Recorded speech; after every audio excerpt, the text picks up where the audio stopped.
Doctor Iqbal की एक बात से बात शुरू हो रही है। इकबाल कहता है, मरियम अज यक निस्बते ईसा अजीज, अस्से निस्बत हजरते ज़हरा अजीज, नूर चश्मी रहमतुल लिल आलमीन, आ इमाम अव्वलीन व आखरीन। इकबाल कहता है मरियम इस वजह से बुलंद है कि वो हजरत ईसा की वालिदा है। एक वजह, किस वजह? एक बात, मगर सैयदा को देखो, फातिमा को देखो, वो मां है हसनैन की, बीबी है अली की, बेटी है नबी की। इकबाल कहता है कितना ही खूबसूरत घर बना लो, कैसे ही डेकोरेशन कर लो, कितना भी आरास्ता कर लो, देखो आप सिरोली में घूम के देखो, खूबसूरत घर है। दिल्ली में देखो, बंबई में देखो, फला टाइल लगाई है, फला टाइल लगाई है।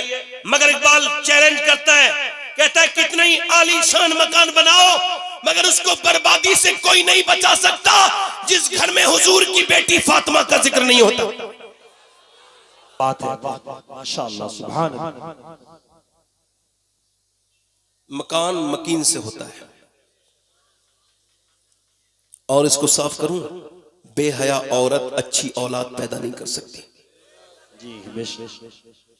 बेहया बाप के यहां पर हयादार बच्चे पैदा। इकबाल कहता है लोग मुझसे कहते हैं कि हुसैन इब्न अली ने करबला के मैदान में हक अदा कर दिया, तो मैं उनसे कहता हूं यह अधूरी बात है। पूरी बात यह है, और इस तरह से कहो कि पहले अली ने मदीने में बाप होने का हक अदा किया और फातिमा ने मां होने का हक अदा किया, फिर हुसैन ने करबला में बेटे होने का हक अदा किया। सुभान अल्लाह, सुभान अल्लाह, माशाअल्लाह। को कम करें, आवाज साफ करें, इसका बेस हल्का सा बढ़ाएं। मेरी बात सुनिए, मैं ये चाहता हूं एक एक लफ्ज मेरा समझ में आए। डर खौफ निकल गया, हमको इतनी बातें सुनाई गई, जैसी जलसा हुआ हमको एहसास हो गया अब हम जन्नती हैं। पीर साहब आए थे, एक साहब ने तकरीर करते करते कहा पीर साहब का जो मुरीद हो जाएगा वो जन्नत में जाएगा। और पीर साहब भी अच्छे खासे ठेकेदार हैं, मैं जरूर जन्नत में जाएंगे, मेरे मुरीद जन्नत में जाएंगे, बिल्कुल मैं इनको जन्नत दिलवाऊंगा। हालांकि लॉकडाउन में उन्होंने राशन तक नहीं बांटा, मगर वो जन्नत के मामले में बड़े ढीठ हैं, ये जन्नत दिलवाएंगे। उधर औरतें रेडीमेड इस्लाम चाहती हैं, उधर मर्द भी रेडीमेड इस्लाम चाहता है। कोई नहीं चाहता, वो कहता है पीर साहब के मुरीद हो गए, पीर साहब के ताबीज से बरकत हो जाएगी, ये सब ताबीज बंद होगा। याद रखो मेरी इस बात को, किसी पीर के ताबीज से तब तक बरकत नहीं आ सकती जब तक तुम शरीयत के पाबंद खुद ना बन जाओगे। खुदा की इज्जत की कसम, पीर साहब के ताबीज को तो छोड़ो, उसको अगर उल्टा लटका दो अपने घर में तब भी बरकत नहीं आएगी जब तक घर में हुजूर की बेटी फातिमा का तरीका नहीं हो। वाह वाह, नारे तकबीर, नारे रिसालत, मसलके आला हजरत, अज़मते मज़हबे इस्लाम जिंदाबाद। ढीठ बना दिया।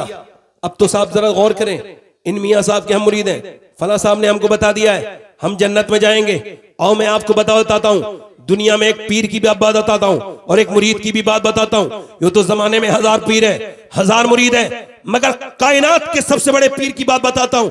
पीर वो है जिसका मुरीद होने के बाद बंदे के अंदर खौफ खुदा पैदा हो जाए। पीर वो है जिसका मुरीद होने के बाद बंदा दीनदार बन जाए। पीर वो नहीं है जो मियां सिर्फ लोगों से नजराने वसूल करे, अपनी गाड़ियों के पीछे लोगों को भगाए और अमीरों से मुलाकात करे, गरीबों से मुलाकात न करे।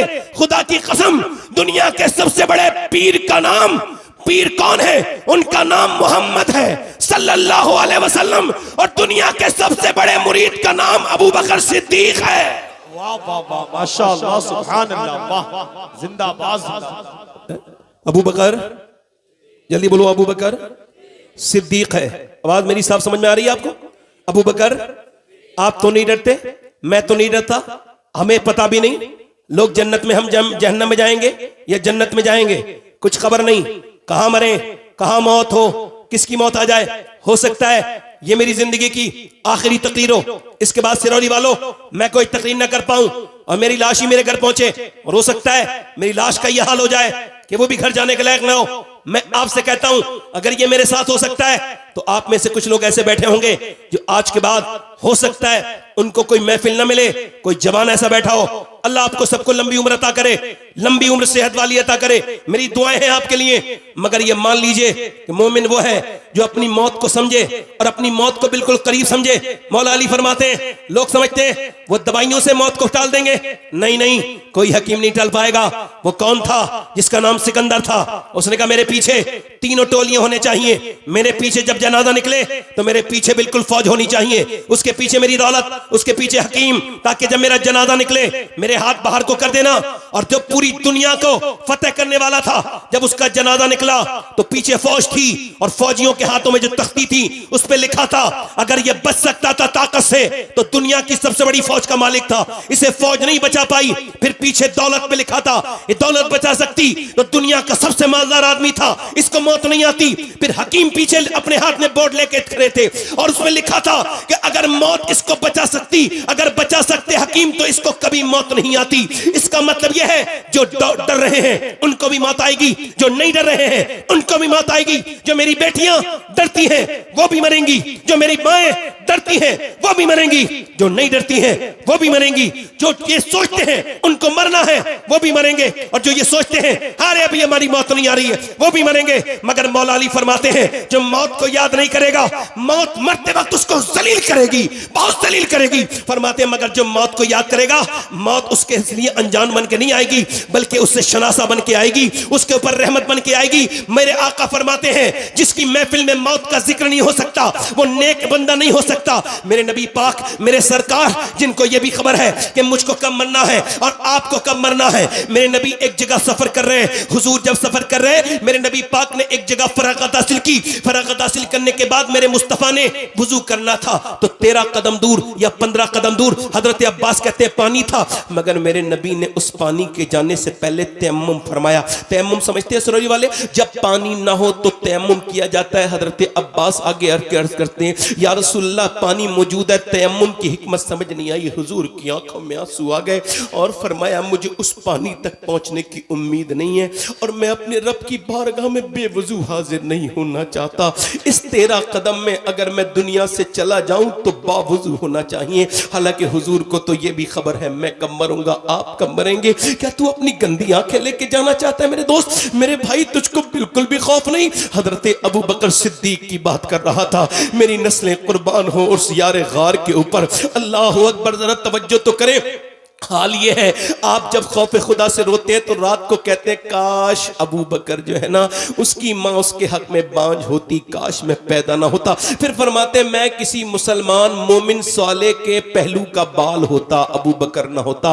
अल्लाह अकबर, जरा तवज्जो तो करें, जरा गौर तो करें। जब विसाल का वक्त आया अमीरुल मोमिनीन का, हजरत अबू बकर सिद्दीक का, तो सैयदा अम्मी आयशा सिद्दीका से कहा, उनकी बेटी थी, सुनो आयशा जब मुझे दफन करें ना आप तो ऐसा करना मेरे ये जो कपड़े हैं ना इन्हीं में दफन करना, मेरे लिए नया कफन तैयार न करना। का अब्बा क्यों? का इस वजह से कि मरने वाले को नए कपड़े से ज्यादा जिंदा लोगों को नए कपड़े की जरूरत होती है। मुझे यही कफन जिसमें मैं पैठ है। ये आज की अबू बकर सिद्दीक की आजिज़ी है। जब चलते हैं रात में तो जूते उतार के चलते हैं। हजरत उमर ने पूछा अमीर मोमिनीन रात को आप जूते उतार के क्यों चलते हैं? फरमाने लगे इस वजह से कि मैं नहीं चाहता किसी मुसलमान की नींद खराब हो, इस वजह से रात को जूते उतार देता हूं। तुम जब डीजे बजाते हो तुम्हें तो यह भी ख्याल नहीं पड़ोस में कोई बीमार सिसक रहा होगा, तुमको तो यह भी ख्याल नहीं रहता जब तुम तेजी के साथ बुलेट जाते हो उसके पीछे एक रबड़ लगवा के आवाज पैदा करवा के, तुमको ख्याल नहीं आता। ऐ मेरे दोस्तों ये अबू बकर सिद्दीक की बात है कि जब नमाज में खड़े होते तो बिल्कुल पीला रंग हो जाता था। अबू बकर सिद्दीक कौन? आओ मैं आपको अबू बकर सिद्दीक के बात की बात बताता हूं। मेरे नबी ने फरमाया मेरे बाद अगर कोई नबी होता तो मेरा उमर होता, मेरा उमर होता, मेरा उमर होता। फरमाया मेरे आका ने अल्लाह मेरा रब जो है ना वो मेरा फक्र फरमाता है। मेरा अल्लाह मेरे सहाबा पर फक्र फरमा रहा है। फक्र क्यों? किन सहाबा पर? ये जो आज हज करने आए हैं, ये जो अरफात के मैदान में हज करने आए हैं मेरे सहाबा, इन पर मेरा अल्लाह फक्र फरमा रहा है। और खास तौर से मेरे उमर पे फख्र फरमाता है, मेरे उमर पे फख्र फरमाता है। उमर कौन? मेरे नबी ने फरमाया मेरा उमर वो है जिसे देख के शैतान अपना रास्ता बदल लेता है। उमर कौन? आदि दुनिया पे इस्लामी झंडा लहराने वाला। उमर कौन बताऊं? जिसने 10 साल हुकूमत में 10,000 मसाजिद तामीर करवाई, तकरीबन 10,000। एक दिन में 3 मस्जिदें बनती थी उनके दौरे हुकूमत में। उन्होंने 1060 शहर फतह किए। वो उमर फारूक आजम, उनकी बात करता हूं जिस उमर फारूक आजम की शहादत का हाल यह है कि किसी की शहादत की गवाही बद्र का मैदान देगा, किसी की शहादत की गवाही हुनैन का मैदान देगा, किसी की शहादत की गवाही खैबर का मैदान देगा, किसी की शहादत की गवाही ओहद का मैदान देगा, किसी की शहादत की गवाही करबला का मैदान देगा। मगर मेरा उमर फारूक आजम वो शहीद है, उसकी शहादत की गवाही मस्जिद नबवी का मिंबर देगा, मेरे आका का रोजा देगा, मेरे रसूल का मस्जिद का चप्पा चप्पा देगा।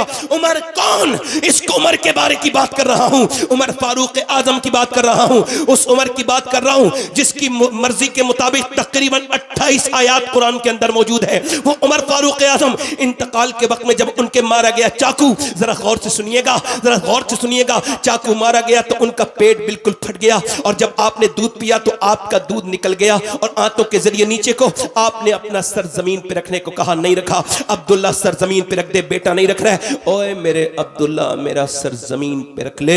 आज उमर के कदमों की धूल के बराबर भी कोई बैठा हो तो खौफ न करे, और अगर उमर के सारे गुलाम हो तो मौत के बारे में सोचना।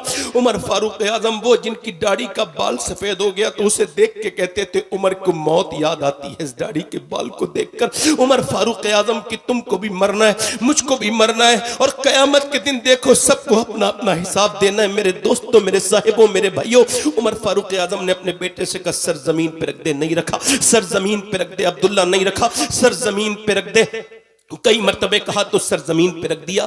आपने अपनी नाक रगड़ना शुरू की, जमीन पे सजदा किया और कहा मालिक, लोग कहते हैं उमर बादशाह है, उमर ये है, उमर वो, मगर उमर तो तेरी बारगाह का मोहताज है।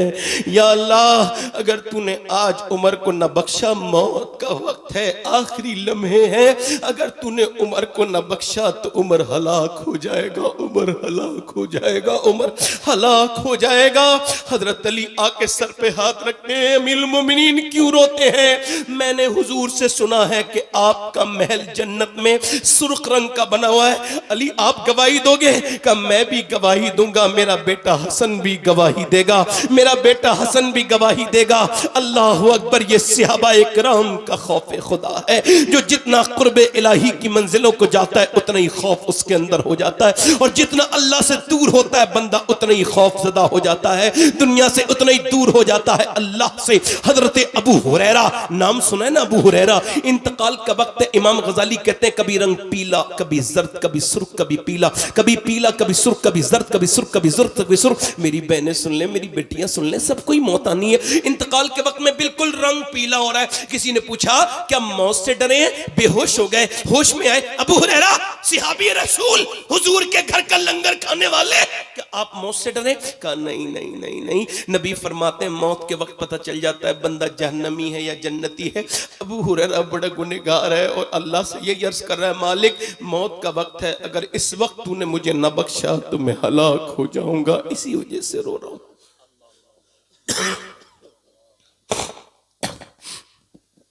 कहां गए वो खौफ खुदा बांटने वाले मशाइख?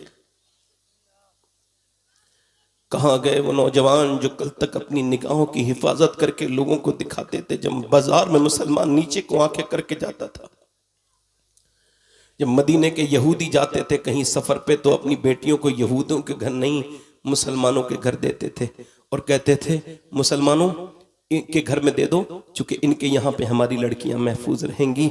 आज क्या बात है कि शादियां भी तुम्हारी हैं, नजरें उठने वाली भी तुम्हारी हैं, बेटियां भी तुम्हारी हैं, और उनको बुरी नजर से देखने वाली भी आंखें आपकी हैं। मेरे भाई, मेरे नौजवान, तू क्या समझता है सिर्फ जिना फिजिकल जिना होता है? नहीं नहीं नहीं, मेरे नबी फरमाते हैं ये आंखों से देखना आंखों का जिना है, हाथों से किसी गैर औरत को हाथ लगाना ऐसे है जैसे जहन्नम के अंगारे को छूना, सुअर से जिस्म लगना इतना बुरा नहीं है जितना एक गैर औरत से जिस्म लगना बुरा है। तवज्जो करें, आज मेरा भाई ये समझता है वो कोई वो कर रहा है, ओए सुन मेरे भाई, जो मोबाइल खोल के रात के वक्त में अल्लाह का कुरान पढ़ रहा है, अल्लाह उसको भी देख रहा है। और जो रात को गंदी फिल्म देख रहा है, गंदी तस्वीर देख रहा है, फेसबुक की रीलें देख रहा है, इंस्टाग्राम की रीलें देख रहा है, जिसको बिल्कुल खौफ नहीं, उसको भी अल्लाह देख रहा है। और ये आंखें तेरी नहीं है, ये अल्लाह की अमानत है।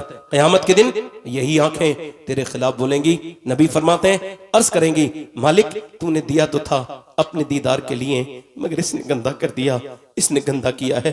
बोलो, इन आंखों से जिनसे गंदी फिल्में देखते हो, मरने के बाद कब्र में हुजूर को देख पाओगे? इतनी नजर उठाओगे? मेरा इमाम क्या कहता है? मेरा इमाम कहता है, मुजरिम को न शर्माओ, अब आप कफन ढक दो, मुंह देख के क्या होगा, पर्दे में भलाई है। इतने जुर्म इस उम्मत के, और बिल्कुल खौफ नहीं, सारे जुर्म बिल्कुल एहसास तक नहीं, बिल्कुल एहसास नहीं। अब्दुल्लाह इब्ने मुबारक कहते हैं, काबे का तवाफ कर रहा हूं तो देखा एक अल्लाह का खौफ में अल्लाह के बंदा है, और वो शुरू करता है हजर अस्वद से और कहता है, अल्लाह मेरा ईमान पे खात्मा। वो फिर उसके बाद चलते चलते मकाम रहीम पे बेतहाशा रोता है, कहता है, मालिक मेरा ईमान पे खात्मा करना। फिर आगे हतीम पे कहता है, या अल्लाह मेरा ईमान पे खात्मा करना। फिर मुड़ता है, अल्लाह मुझे ईमान पे मौत देना। मुड़ता है, रोता है। कहते हैं उसने 3 तवाफ किए, और हर तवाफ में रुकने यमानी पर, रुकने शामी पर, रुकने इराकी पर वो खौफ से कांपता हुआ यही कहता है, अल्लाह मेरा ईमान पे खात्मा हो, मेरा ईमान पे खात्मा हो। मैंने तीसरे दिन उससे पूछा, 3 तवाफ तेरे देख लिए, एक ही दुआ कर रहा है ईमान पे मर जाए, क्या बात है ऐसी? कहा हुजूर मेरे सगे 2 भाई ईमान पे नहीं मरे। क्या हुआ? कहा उन्होंने 40 साल अज़ान पढ़ी, एक ने 35 साल पढ़ी, मगर दोनों नसरानी बन के मरे। कहा क्यों? कहा उनकी निगाहों में हया नहीं थी, वो निगाहें उनकी पाक नहीं थी, मरते वक्त तो ईसाई बन गए, ईसाई बन के मरे। और नौजवानों, कभी काबा जाओ। आज इन नंगे लोगों को पैसा क्या मिल गया, बदबख्तों को, ये काबे में जाते हैं, अपनी बीवी के साथ खड़े होकर सेल्फी ली और फेंक दी, इधर उधर दिखाई। ओ बदतमीजो, ये हरम है अल्लाह का। ये हसन हुसैन आते हैं, 25 हज किए हैं, हसनैन हैं, जन्नती जवानों के सरदार हैं, मगर 25 हज किए। दोनों भाइयों ने सवारी पर नहीं बैठे, 450 किलोमीटर, 500 किलोमीटर पैदल आए, 500 किलोमीटर पैदल जाते थे एक साल में। किसी ने पूछा है, हसनैन आप सवारी पे क्यों नहीं बैठते? जवाब सुनो, काबे की बेहुरमती करने वालों, सेल्फियां लेने वालों, काबे को टूरिस्ट पॉइंट समझने वालों, सुनो जवाब। इमाम हसन हुसैन की आंखों में आंसू आए और फरमाया, दोनों भाइयों ने, हम अल्लाह के अजीम घर में सवारी पे बैठते हुए शर्म महसूस करते हैं, हम अल्लाह के घर में जाते हैं तो सवारी पे नहीं बैठते। वो 3 दिन वो कहता है, मेरी आंखें बर्बाद ना हो जाए, मैं अपने रब से कह रहा हूं, मालिक तेरे हरम में हूं, तेरे हरम में हूं, मुझे ईमान पे मौत देना। एक सिहाबी रसूल है, उतबा बिन गज़वान, तलवार चला रहे, तलवार चलाते उन्होंने अपनी तलवार की नोक अपनी आंख में मारी। वैसे तो आपकी मर्जी है, ये तो नहीं कह पाएगा कोई नौजवान फिल्म देखने वाला कि मुझे पता नहीं था, ये तो नहीं कह पाएगा कि मुझे इस बात का खबर नहीं थी, वो ये तो नहीं कह पाएगा। हम तो अपनी बात पूरी कर रहे हैं, और अल्लाह दिल भी बदलने वाला है, दिलों को वही बदलने वाला है। उतबा बिन गज़वान आंख में तलवार की नोक मार के निकाल के फेंक दिया, गुल्ला नीचे को फेंक गया। अब जैसी फेंका वैसी शोर मच गया। ये क्या हुआ? सिहाबी रसूल है, करीब पहुंचे, सिहाबी जन्नती, उसके जन्नती होने में कोई शक, जिसने हुजूर को देखा हो। मगर सुने, इस खौफ खुदा भी इस कदर है, इमाम गजाली ने वो लिखा है, वो कहते पूछा अबू मूसा अशअरी ने, ये आंख की गुल्ला क्यों निकाल दिया? लोग कहते पागल हो गए। नहीं, मैं पागल नहीं हूं, अल्लाह के खौफ से। एक लड़की पे नजर पड़ गई, हुजूर की हदीस याद आई, जो बदनिगाही करेगा उसकी आंख में जहन्नम की आग डाली जाएगी। बस मेरा दिल कांप गया, मैंने वो निकाल दी आंख। मैं तो एक कीड़ा बर्दाश्त नहीं कर सकता, तो कैसे बर्दाश्त करूंगा? निकाल दी, फेंक दी। अल्लाह अकबर। इकबाल कहता है, खिरद ने कह भी दी, अल्लाह इलाह तो क्या हासिल, दिलो निगाह मुसलमान नहीं तो कुछ भी नहीं, तेरी आंखों ने तुझको कहीं रुसवा ना कर दिया। सिहाबी की एक आंख से आंसू और एक आंख से उसके गिर रहे था खून के लोथड़े, और वो कहता था क्या अल्लाह मुझको माफ कर देगा? कहाँ गए वो लोग, कहाँ गई वो मेरी बहनें, मेरी बेटियां, जो अपने बच्चों को जब दूध पिलाती थी तो खुदा का जिक्र करती थी, हुजूर पर दुरूद पढ़ती थी, कहाँ गई? आला हजरत फरमाते, अगर मेरी बेटियां बहनें इस पे अमल करें, फरमाते हैं अगर कोई औरत ये चाहती उसका बच्चा आशिक रसूल बने तो वो जब दूध पिलाए तो नबी पर दुरूद भी पढ़ दिया करे, आशिक रसूल बनेंगे। कहाँ गई वो औरतें, कहाँ गई वो बाप, कहाँ गए वो बच्चे मेरे दोस्तों। अच्छा आप लोग बताओ कितने लोगों के दिल लग रहा है, जरा दोनों हाथ रख के मुझे बताओ कितने लोगों का दिल लग रहा है। नीचे हाथ करो, अल्लाह ताला आपको इसकी जजा देगा। बैठे रहना शैतान की तरफ, शैतान आपको यहां से उठाने की हजार कोशिश करे, उठना नहीं। ध्यान से मेरी बात को सुनना। कहाँ गई वो बेटियां, कहाँ गई वो बहनें, कहाँ गई वो जिन्होंने बदले थे माहौल, कहां गई। अभी 5-6 दिन पहले जिसका उर्स हुआ है उसकी बात बताता हूं।